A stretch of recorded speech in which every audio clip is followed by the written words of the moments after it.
Hi friends, আমি রজব আপনাদেরকে দেখাচ্ছি আয়েশা গার্ডেন।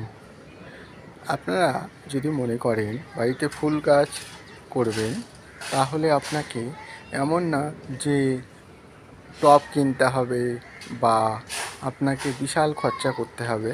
আপনি ইচ্ছা করলে বাড়িতে ব্যবহৃত দইয়ের পাত্র বা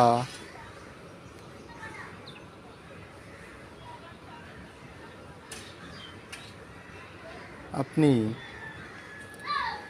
বাড়িতে ব্যবহৃত সাবানের পাত্র বা প্লাস্টিকের পাত্র বা মিষ্টির পাত্র আপনি করতে পারেন। দেখুন, আমি সেম বাড়িতে ব্যবহৃত এই ধরনের জিনিসই ব্যবহার করেছি। এখানে আপনাকে দেখাচ্ছি কত সুন্দর সুন্দর কালারে আমার পত্তলিকা ফুল ফুটেছে। এখন যদিও বৃষ্টির টাইম না, বৃষ্টির টাইম হলে এই গাছে প্রচুর জোর হবে এবং প্রচুর পরিমাণে ফুল ফুটবে।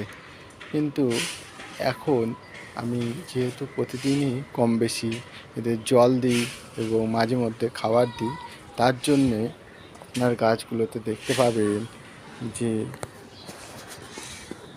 কত সুন্দর মোটা, এবং গাছগুলোতে অলরেডি ফুল ফুটছে সব সময়।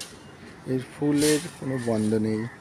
দেখুন, তো আমাদের এই চ্যানেলটাকে যদি আপনাদের ভালো লাগে, আপনারা লাইক করবেন, সাবস্ক্রাইব করবেন এবং শেয়ার করবেন, যাতে অন্য বন্ধুরা আবার নতুন উৎসাহ পায়। ওকে, বাই।